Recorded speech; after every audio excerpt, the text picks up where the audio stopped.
C'était le rituel du dîner du dimanche soir chez mes parents, une tradition mensuelle à laquelle nous ne dérogions jamais. Ma fille, Chloé, avait 14 ans à l'époque et nous participions à ces repas depuis des années avec mes parents, ma sœur Valérie et sa fille Léa, tous réunis autour de la même table dans une routine immuable. Ce soir-là, Valérie parlait des projets de Léa pour ses études supérieures car elle était en terminale et préparait ses dossiers pour les grandes écoles. Nous sommes tellement reconnaissants pour votre aide, a dit Valérie en regardant mes parents avec un grand sourire, nous n'aurions jamais pu y arriver sans vous. Ma mère a répondu tout naturellement que c'était normal puisque la famille est faite pour s'entraider, ce qui m'a poussé à lever les yeux de mon assiette pour demander de quelle aide il s'agissait exactement. Valérie a jeté un coup d'œil à ma mère, puis s'est tournée vers moi pour mentionner le fonds d'épargne pour les études, expliquant que maman et papa leur avaient donné de l'argent pour payer les frais de scolarité de Léa. Quand j'ai demandé quel était le montant, ma mère a répondu très rapidement sans me regarder que c'était suffisant pour couvrir les besoins. J'ai dit que c'était merveilleux tout en essayant de garder un ton neutre, mais j'ai insisté pour savoir d'où venait cet argent. Mon père a demandé si cela avait vraiment de l'importance, ce à quoi j'ai répondu que j'étais simplement curieuse car il m'avait toujours répété qu'il vivait avec une petite retraite fixe et je ne savais pas qu'il disposait d'une telle somme à offrir. Ma mère a bougé nerveusement sur sa chaise en prétendant qu'il s'était débrouillé, mais j'ai senti que quelque chose ne tournait pas rond. J'ai demandé à nouveau le montant exact et Valérie, visiblement mal à l'aise désormais, a fini par lâcher le chiffre de 62 000 €. J'ai posé ma fourchette, sidérée par cette annonce de 62 000 €. Valérie a ajouté sur la défensive que cet argent servait aux études, que Léa avait travaillé dur et qu'elle le méritait amplement. J'ai répondu que je ne remettais pas en cause ses mérites, mais que je voulais simplement comprendre la provenance de ces fonds.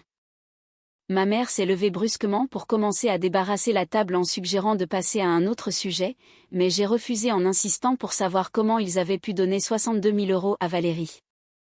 Mon père a soupiré en disant qu'ils avaient quelques économies de côté, mais j'ai rappelé qu'ils m'avaient affirmé l'année dernière ne pas avoir les moyens de réparer leur toiture et qu'ils devaient attendre leur remboursement d'impôts. Les choses changent, a lancé ma mère depuis la cuisine sans me regarder en face. J'ai alors sorti mon téléphone, ouvert mon application bancaire et vérifié le compte d'épargne de Chloé, ce compte sur lequel je versais de l'argent depuis sa naissance et que mon défunt mari alimentait également avant de nous quitter. Ce compte était censé contenir 78 000 €, mais il n'en affichait plus que 16 000. Ma voix tremblait de rage quand j'ai demandé ce qui était arrivé au fonds d'études de ma fille. Ma mère est revenue à la table en feignant l'incompréhension, alors j'ai hurlé que le compte de Chloé affichait 78 000 € il y a 3 mois et qu'il n'en restait que 16 000 aujourd'hui. Un silence de mort s'est installé autour de la table alors que je rappelais à ma mère qu'elle était cogestionnaire du compte et qu'elle seule avait pu y accéder pour prendre cet argent. Elle n'a pas répondu et a simplement regardé mon père, alors j'ai exigé une réponse immédiate.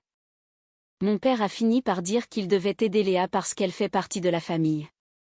J'ai répliqué que Chloé aussi était de la famille et qu'ils venaient de voler leur propre petite fille pour donner à leur autre petite fille. Ma mère a osé répondre qu'ils n'avaient pas volé mais qu'ils avaient redistribué les ressources car, selon elle, Chloé n'en avait pas autant besoin que Léa.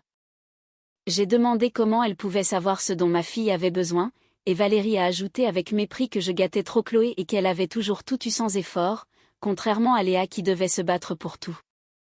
J'ai rappelé que le père de Chloé était mort quand elle avait 6 ans et que ce fonds d'études était une partie de son héritage, de l'argent qu'il avait économisé avant de mourir et qu'ils avaient osé lui dérober. Ma mère a balayé mes arguments en disant qu'elle s'en sortirait parce qu'elle était intelligente et qu'elle obtiendrait des bourses d'excellence. J'ai crié que ce n'était pas la question et qu'il l'avait dépouillée sans demander la moindre permission. Mon père a rétorqué qu'en tant que grands-parents, ils avaient le droit de prendre des décisions concernant l'argent de la famille, mais j'ai hurlé que ce n'était pas l'argent de la famille mais celui de Chloé sur un compte à son nom propre. Je me suis levée brusquement et j'ai ordonné à Chloé de prendre ses affaires pour partir immédiatement. Ma mère m'a accusée d'être dramatique, mais j'ai répondu que je n'étais pas dramatique mais que j'agissais en tant que mère protectrice face à des voleurs. Nous sommes partis et Chloé est restée silencieuse durant tout le trajet du retour avant de me demander si sa grand-mère avait vraiment pris son argent pour l'école. J'ai confirmé et quand elle a demandé si elle avait tout pris, j'ai précisé qu'elle avait pris 62 000 €.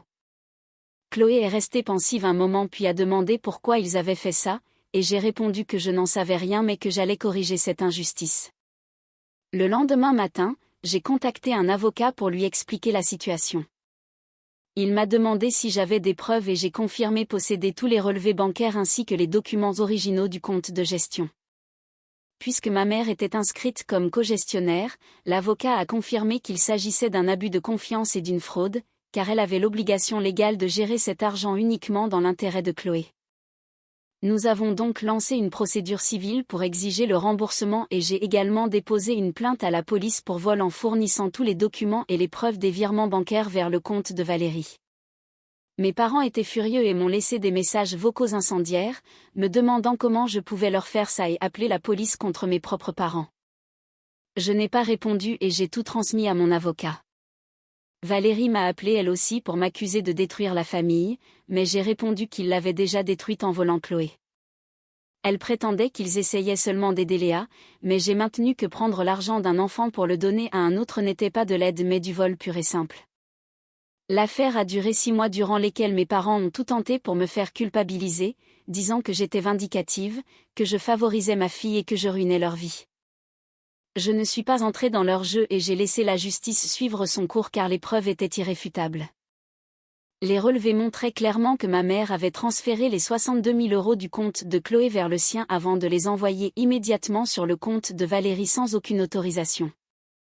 Le juge a rendu son verdict en notre faveur et a ordonné à mes parents de rembourser la somme intégrale, majorée des intérêts et des frais de justice, pour un total de 71 000 €.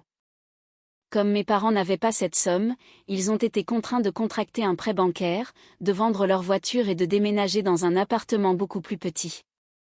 Valérie était hors d'elle en m'accusant de détruire leur retraite, mais j'ai répondu qu'ils avaient eux-mêmes détruit l'avenir de Chloé et que je ne faisais que réparer le mal qu'ils avaient fait. L'argent a été restitué sur le compte de Chloé et j'ai immédiatement révoqué les droits d'accès de ma mère pour m'assurer que cela ne se reproduise jamais. Chloé m'a demandé un jour si nous allions revoir ses grands-parents et quand je lui ai demandé si elle en avait envie, elle a répondu que non car il lui avait volé son argent sans même présenter d'excuses. Depuis, mes parents ont essayé de nous contacter à plusieurs reprises avec des cartes d'anniversaire ou des cadeaux pour les fêtes, mais j'ai tout renvoyé systématiquement. Ils voulaient une réconciliation sans assumer leurs actes, ils voulaient le pardon sans les excuses, et cela ne m'intéressait pas. Chloé a maintenant 17 ans et elle postule dans des écoles prestigieuses avec un fonds de 94 000 € qui lui permet de démarrer sereinement dans la vie. Elle a travaillé dur, a obtenu des bourses et s'est battue pour réussir par elle-même sans jamais mentionner mes parents ni sembler éprouver le moindre manque. Et je l'accepte totalement parce qu'ils lui ont montré leur vrai visage en lui prouvant que la famille peut vous trahir et que parfois, la seule façon de se protéger est de couper les ponts.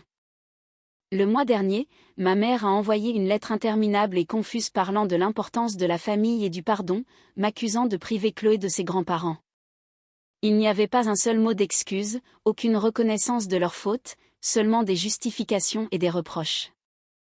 J'ai jeté la lettre à la poubelle et quand Chloé a demandé si c'était de la part de sa grand-mère et si elle s'était enfin excusée, j'ai répondu par la négative. Elle a alors conclu qu'elle ne voulait pas la voir non plus, et je lui ai dit qu'elle avait raison car elle n'avait aucune obligation envers eux. Alors dites-moi, pensez-vous que je sois allée trop loin ou ai-je simplement fait ce qui était nécessaire pour protéger ma fille ?